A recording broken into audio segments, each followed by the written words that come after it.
I just went and sat outside in the sun a little bit in the backyard for the first time in, I don't know, it's been over 7 months, I think. Yeah, I'm trying to move outside of my bedroom and into other parts of the house a little bit at a time, and yeah, I'm trying to kind of expand my world a little bit. But anyway, I managed to go outside and hung out there for a little bit with the dogs while I was waiting to drink my celery juice. Anyway, and get a little bit of sunlight.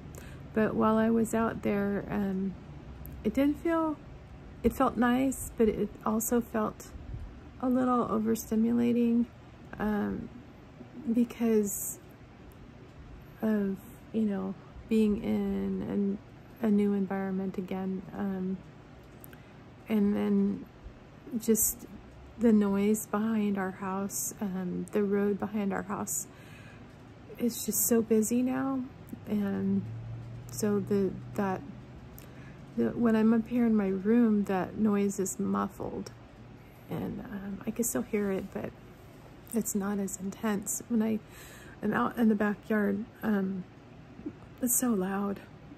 It's very intense, and but I can still hear the birds singing, and I can hear like we have doves, morning doves. I can hear them, and I can hear all the little Tweety birds and all of that, and then, you know, also feeling the sun on my body feels really nice. It's like a little hug, and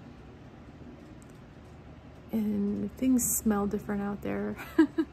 And you know, you just, all your senses are heightened.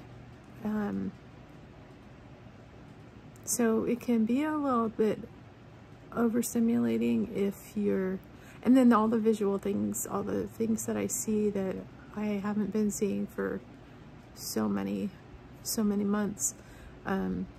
Things sometimes that I feel are a little bit maybe out of place and not the way I want it. You know, if I'm not careful, that can bother me. Yeah, so although I enjoyed my time out there, there was a moment where I started to be, I guess I started to get a little bit overwhelmed because of the noise, but then also because of maybe, you know, seeing the things that I didn't want to see. Yeah, anyway. But then what happened was, while I was out there, I decided, okay, this isn't helping me enjoy this. And so I don't know, I just started singing a song. Do you ever do that? Do you just start singing songs to yourself? Just random little songs to kind of help you with your feelings or whatever. I sometimes do that, and I ended up doing that, and it's not a great song. It was just a way to help me to change my perspective. And so I started looking for the good things while I was out there. I started looking for the things that I could enjoy while I was out there, and it did help to calm things down, and it did help me to feel a little bit better. You know, it's like just silly little song. I've done this all my life, where like I just make up silly little songs that, I say silly, but there's nothing silly about it. It's just that it's, you know, it's like talking to yourself through song. You know, I just do that sometimes. So anyway, I'll share it with you. It's nothing great, but it did help me to change the way I was feeling, and to, like it says in the song, it should transmute the negative feelings that I was having, and to change those, and it changed the energy and the way that I felt, and it gave me more enjoyment after that. But anyway, so, and I will say a little bit after I sing it too, because I want to explain some things about it. Okay, so focus on the good stuff, focus on the good stuff, focus on the good stuff. Everywhere you look, there's beauty to be found in everything we see. Even in the chaos, there's beauty everywhere.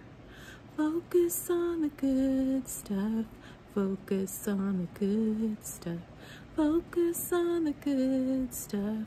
Everywhere you look, you'll still see the bad stuff, but it won't control you. It will get transmuted when you focus on the good. Focus on the good stuff, focus on the good stuff, focus on the good stuff, everywhere you look. Okay, not a great song, but it did the job. It helped me in that moment. And I want to make a little disclaimer about the song. You know, I am not talking about, like, in that song, it was not the idea behind it was not that you don't see the bad stuff or the things that you don't like. You don't see them, and you don't, like, gloss over them and ignore them. That is not what I was feeling.